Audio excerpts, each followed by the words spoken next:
ব্যাংককে বিশাল এক ধসের গর্ত তৈরি হয়ে ব্যস্ত সড়কটি গিলে নিল। থাইল্যান্ডের রাজধানী ব্যাংককে হঠাৎ করেই একটি ব্যস্ত সড়কে বিশাল ধসের গর্ত তৈরি হয়েছে।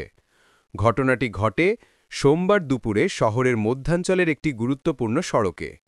গর্তটি এত বড় যে সেটি মুহূর্তে পুরো রাস্তার একটি বড় অংশ গিলে নেয়।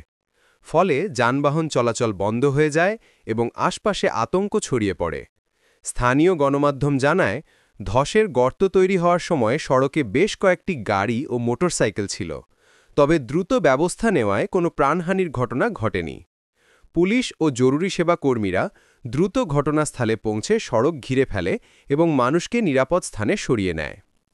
প্রাথমিকভাবে ধারণা করা হচ্ছে সড়কের নিচে পানির পাইপ লিক হয়ে মাটি ধসে গর্ত তৈরি হতে পারে। বিশেষজ্ঞ দল ঘটনাস্থলে তদন্ত শুরু করেছে এবং গর্ত পূরণের জন্য কাজ চলছে। কর্তৃপক্ষ জানিয়েছে, ক্ষতিগ্রস্ত এলাকা মেরামত না হওয়া পর্যন্ত সড়কটি সম্পূর্ণভাবে বন্ধ থাকবে। এ ঘটনায় পুরো এলাকায় ভয় ও অস্বস্তির সৃষ্টি হয়েছে। প্রতিদিন হাজারো মানুষ এই সড়ক ব্যবহার করেন, তাই তাদের ভোগান্তি বাড়বে বলে আশঙ্কা করা হচ্ছে। স্থানীয় প্রশাসন নাগরিকদের ধৈর্য ধরতে অনুরোধ জানিয়েছে এবং দ্রুততম সময়ের মধ্যে সড়ক সংস্কারের প্রতিশ্রুতি দিয়েছে। এমন সব আপডেটের জন্য বিটিভিকে লাইক এবং ফলো করুন এবং আপনার মূল্যবান মতামত প্রদান করে ভিডিওটি শেয়ার করে দিন।